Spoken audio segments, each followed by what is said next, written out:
খোলেন, আমরা পুলিশ। তুমি রেডি হয়ে বসে আছো?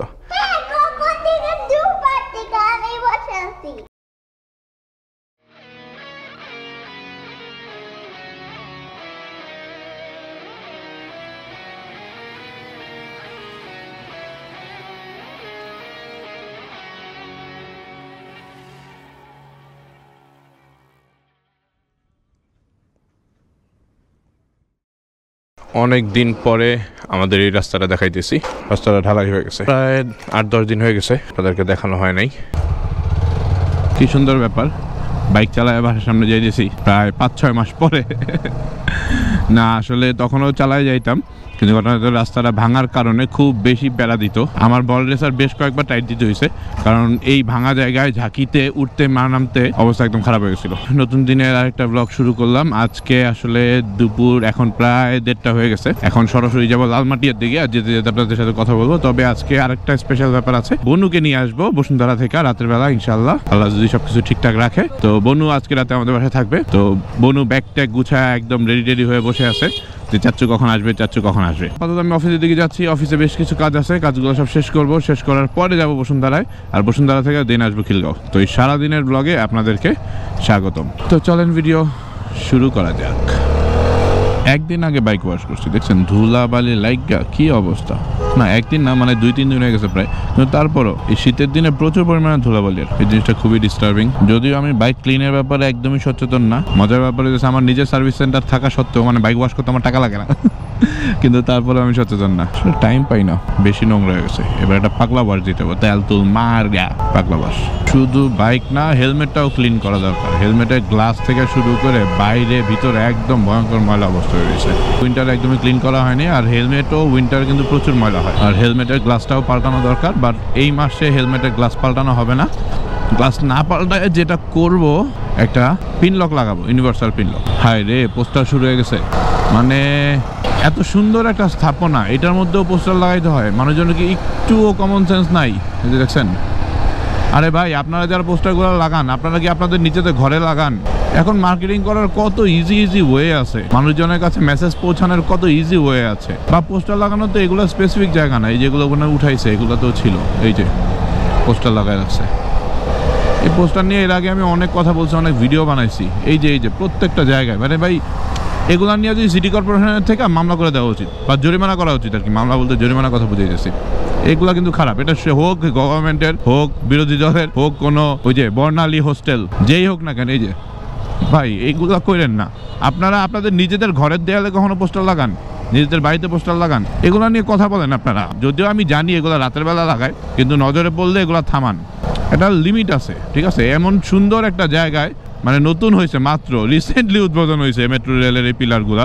বাইরের দেশের পিলারগুলোকে কত সুন্দর লাগে, আর এরা পোস্টার লাগাই দিছে। মানে এই যে নাফ মেডিকেলের কোচিং, কেন ভাই এগুলো করেন না? এমন এত সুন্দর একটা জায়গা, এটা যদি পোস্টার লাগানো থাকে কেমন লাগবে? নিজেদের শহর নিজেরা যদি সুন্দর না রাখি, খুব লেম লাগে। আর এই ধরনের পোস্টারগুলো কিন্তু অশিক্ষিত মূর্খরা লাগায় না, শিক্ষিত বেশি অশিক্ষিতরা লাগায়। তো এই ধরনের শিক্ষা যাদের আছে, এই শিক্ষাগুলো আসলে নৈতিকতা এদের মধ্যে নাই। মানে এরা ভদ্র না রে বাবা। আপনি এত সুন্দর একটা মনুমেন্টে, এত সুন্দর একটা স্থাপনা, রিসেন্টলি সবাই কত কষ্ট করছে এটা নিয়ে। আমরা যারা রেগুলার যাতায়াত করি এই রোড দিয়ে, আমরা জানি যে এই কাজগুলোর জন্য কত হ্যাসেল হয়েছে। সবাই ওয়েট করছি, এখন একটা বড় সাপোর্ট আসবে, মানুষজন মুভ করবে, যাতায়াতের একটা অনেক বড় সলিউশন হবে। আর সেই জায়গায় এটার মধ্যে পোস্টার লাগাইতে হইব? ছি ছি ছি, এগুলো ঠিক না, এগুলো করেন না।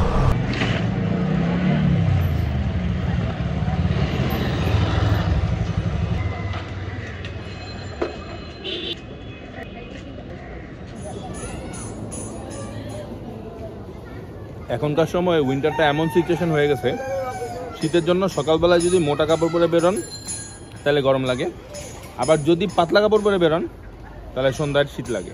আমাদের বাইকারদের এই জিনিসটা প্যারা।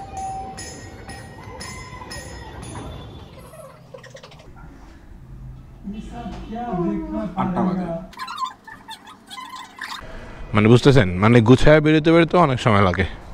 তো চলেন, বলছিলাম যে আজকে বনারে নিয়ে যাব খিলগাঁও। তো বনারে আনার জন্য এখন যাচ্ছি বসুন্ধরায়। বলতেছিলাম বাইকটা অনেক নোংরা হয়ে আছে, বাইকটারে ক্লিন করতে হবে, সার্ভিসিংও করাইতে হবে। হেলমেটের অবস্থাও খারাপ, হেলমেটটা ক্লিন করতে পারি নাই। আজকে আমি অফিসে বসে ল্যাপটপ ওপেন করতে পারিনি। অনেক কাজ করি ব্যাপারটা তা না, প্রচুর পরিমাণে আলোচনা করি, বেসিক্যালি প্রচুর পরিমাণে আড্ডা মারা হইতেছে আমার অফিসে কাজ। প্রত্যেকের সাথে আড্ডা মারি, প্রত্যেকটা টিমের সাথে আড্ডা মারি, আর আড্ডা মারে আসলে প্রবলেম সলভ করার জন্য ওয়ে বের করার জন্য চেষ্টা করি। ওই যে বলে না যে আসলে যারা কাজ করে তাদের চাইতে বেশি ব্যস্ত হইতেছে যারা আড্ডা মারে, তো আমারও ওইরকমই অবস্থা, আড্ডা বেশি মারি তাই ব্যস্ত বেশি। কিন্তু বাইকটা আসলে চালাইতে এখন একটু প্যারা হইতেছে। বাইকটা যদি রিসেন্টলি সার্ভিসিং না করি, ইঞ্জিন অয়েল না পাল্টাই, তাহলে একটু প্রবলেম হবে। লম্বা একটা সময় আমি আইডি মিটসু ইউজ করছি, বাট এখন আইডি মিটসু ইউজ করবো না, নতুন একটা ইঞ্জিন অয়েল ব্র্যান্ড ইউজ করবো। তো কি ইউজ করবো কয়েকদিনের মধ্যে আপনারা জানতে পারবেন যারা আমার রেগুলার ভিডিও দেখে। তো নতুন একটা ইঞ্জিন অয়েল ভরতেছি, ইঞ্জিন অয়েল পাল্টানোরও সময় হয়ে গেছে। তো দেখা যাক, নতুন ইঞ্জিন অয়েলের পারফরমেন্স নিয়ে অনেক ভিডিও আসবে, অনেক কথা বলবো আপনাদের সাথে। তবে তার আগে ইয়ংলি ব্রেক প্যাড প্রায় 3000+ কিলোমিটার চালাই ফেলছি। ইয়ংলি ব্রেক প্যাড নিয়ে একটা ছোট্ট এক্সপিরিয়েন্স শেয়ার করব, তো ওইটার ভিডিও রিসেন্টলি বানাইতে হবে। তেল নেওয়ার সময় আপনি যেই টাকা তেল নেবেন ওই টাকাটা যদি আলাদা বের করে রাখেন তাহলে কিন্তু অনেক সময় বেঁচে যায়। আমরা যেই জিনিসটা আসলে করতে চাই না, একদম রিল্যাক্সে লাইনে দাঁড়ায় থাইকা তেল নিব, তেল নেওয়ার পরে তারপরে টাকাটা বের করব, আর পেছন দিক দিয়ে অনেকে তাড়াহুড়া থাকে, যার কারণে আসলে আমার কাছে মনে হয় যে আপনি যেই টাকাটা বা যতটুকু টাকার আপনি তেল নেবেন ওই টাকাটা যদি আপনি আগে থেকে বের করে রাখেন, একটা আঙুলের চিপায় ধরে রাখেন, তাহলে কিন্তু হয়ে যায়। খুব কিন্তু টাফ কিছু না, জাস্ট আপনি যেই সময়টা লাইনে দাঁড়াইছিলেন ওই সময়টা লাইনে দাঁড়ায় থাইকা আগে থেকে রেডি রাখেন। অল্প করে আমাদের সচেতন হওয়া উচিত। অনেকে পেছন থেকে বিরক্ত হয়, সেটা টুকটাক করে প্র্যাকটিস করি, তো এই কারণে আমার মনে হলো যে আপনাদেরকেও জানাই। ওই দেখেন তেল নেওয়া শেষ, এখন সে দামাদামি করতেছে, এই জিনিসটাই। আর বাবা তুমি আগায় যাও, হ্যাঁ আমরা তো দাঁড়ায় আছি, আমি স্টার্টটা বন্ধ করিনি, আবার ঠেলতে হবে এই কারণে। আমার তো তেলটা পুড়তেছে, দেখেন টাকা বের করতেছে, দিতেছে। একটু আগে থেকে করে রাখলে হয়, যে আমি 200 টাকা তেল নেবো, 200 টাকা তো আগে থেকে বের করে রাখছি। মামা 200 দেন, সিম্পল না? এরপর আমি লাগাবো আর বেরোয় যাবো, পিছনের লোকটা বিরক্ত হইব না। আপনারা বলবেন এই যে 5-10 সেকেন্ড বাঁচে কি হবে? 5-10 সেকেন্ড 15 সেকেন্ড ফ্যাক্ট না, ফ্যাক্ট হচ্ছে যে আসলে 15 সেকেন্ড করে হিসাব করে দেখেন, একটা বাইকের 15 সেকেন্ড করে হইলে 1 2 3 4 5 6 7 জনের 15 সেকেন্ডে প্রায় 2 মিনিট বেঁচে যাবে। এক্স্যাক্টলি এই ক্যালকুলেশনটা আমরা কেউ করতে চাই না। সামনে একটা ভাইয়া নাম্বার প্লেটের একটা নাট মনে খুলে গেছে, বাঁকা হয়ে রয়েছে, নাম্বার প্লেটটা টুক করে পড়ে যাবে। হ্যাঁ নাম্বার প্লেটটা খুলে গেছে অথবা ভেঙে গেছে। হ্যালো ভাইয়া, আপনার কিন্তু নাম্বার প্লেট খুলে যাচ্ছে, নাম্বার প্লেট। উনি নিজে হয়তো খেয়াল করে নাই। এটা আমার মনে হয় যে একজনের হেল্প করার দায়িত্ব, কারণ আমাদের যেই নাটগুলো লাগানো হয় অনেক সময় ভাইব্রেশনে এই নাটের পেছনে প্লাস্টিকটা ফেটে যায়, তো নাম্বার প্লেট খুলে পড়ে যাওয়ার পসিবিলিটিস থাকে। চলে এসেছি 300 ফিটের রাস্তায়, শীতের রাস্তায়, রাত্রেবেলা রাস্তাটা অনেক বেশি সুন্দর লাগে। এই রাস্তাটা আমি গত বেশ কয়েক বছর যাবৎ চালাচ্ছি। আগে যখন কাজ চলতেছিল তখন কিন্তু এই রাস্তায় চালাতে ভয় লাগতো না, বাট এখন যখন ম্যাক্সিমাম কাজ শেষ হয়ে গেছে, সব লাইটে আলোকিত হয়ে গেছে, এখন না এই রাস্তায় চালাইতে ভয় লাগে। কারণ ওই যে দেখছেন, মানে ভয়ঙ্কর অবস্থা। শুধুমাত্র মোটর বাইকাররাই যে রাফ চালায় ব্যাপারটা তা না, এই রাস্তায় উঠে 4 হুইলাররা, ইভেন বাস ট্রাকও খুব হিউজ প্রেসারে টানে, অনেক জোরে টানে। এই স্পিডিংগুলো আসলে ভয় লাগে। এরকম জেব্রা ক্রসিং ছাড়া মানুষ যখন রাস্তা পার হচ্ছে, যার কারণে কিন্তু একদম ডান পাশে সর্বোচ্চ স্পিডের ভেহিকেলগুলো থাকে না, ওরা একটু ভয় পায়, সেফটির কারণে মাঝখান দিয়ে চালায়। শুধুমাত্র যারা ভেহিকেল চালাচ্ছে তাদের জন্য না, যারা এই আশেপাশে থাকেন বা যারা এখানে ঘুরতে আসেন, তারা যে রাস্তা পার হচ্ছেন এই ব্যাপারগুলোতেও সচেতনভাবে পার হইতে হবে। আপনারা জেব্রা ক্রসিং বা উপরে ফুটওভার ব্রিজ ছাড়া, এখানে তো মোস্ট প্রবাবলি জেব্রা ক্রসিং দেওয়া হয় নাই, বাট ফুটওভার ব্রিজ দেওয়া হয়েছে অনেকগুলো এবং অনেক টাকা খরচ করে করছে এগুলা, তো ওইগুলো ব্যবহার করবেন, সবাই সেফ থাকবেন। এই যে দেখেন ফোনে কানে ফোন দিয়া পার হইতেছে আঙ্কেল।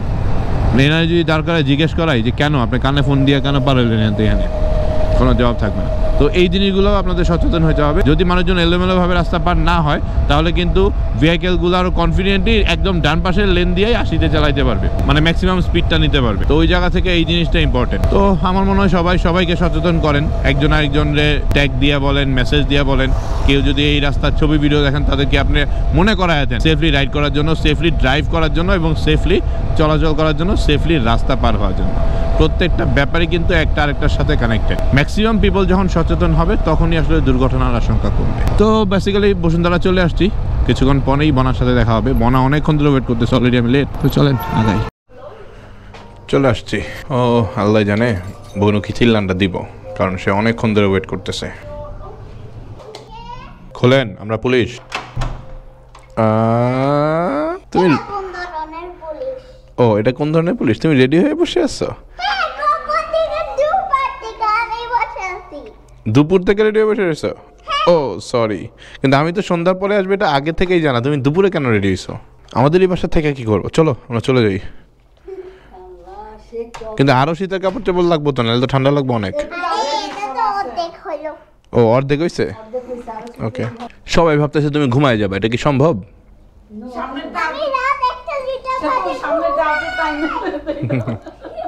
একদম ব্যাগ ট্যাগ নিয়ে সাজেক ট্যুর। আরে তুমি তোমার সাথে সাজেক যেতে পারবা বনু? চলো চলো, এমনি গেলে তো সাজেক যাওয়া যাবে।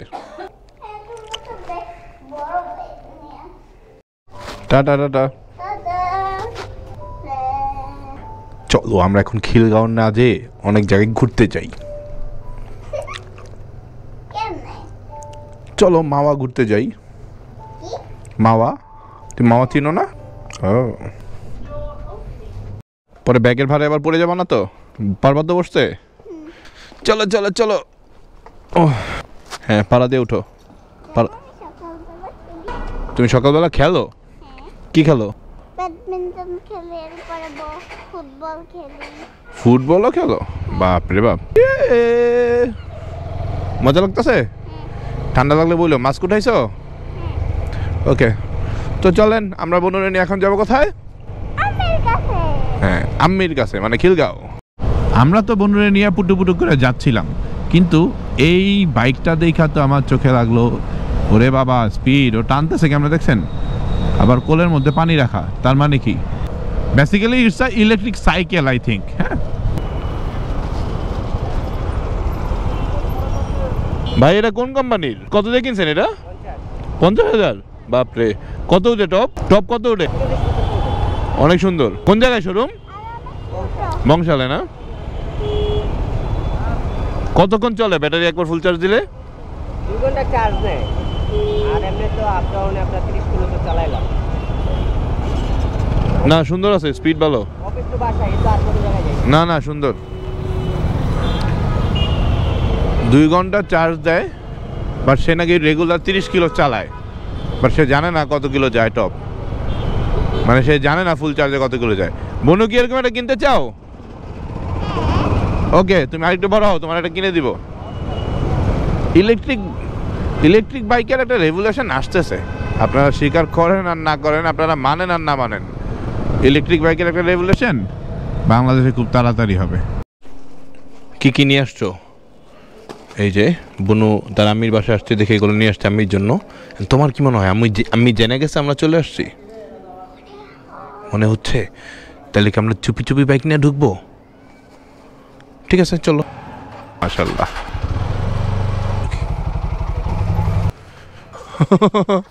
মনে হয় বুঝে ফেলছে আমরা চুপি চুপি আসতেছিলাম। ও হ্যাঁ, ঠান্ডা না? হ্যাঁ, আল্লাহ হাফেজ। ভিডিওতে আল্লাহ হাফেজ বলুন, টাটা।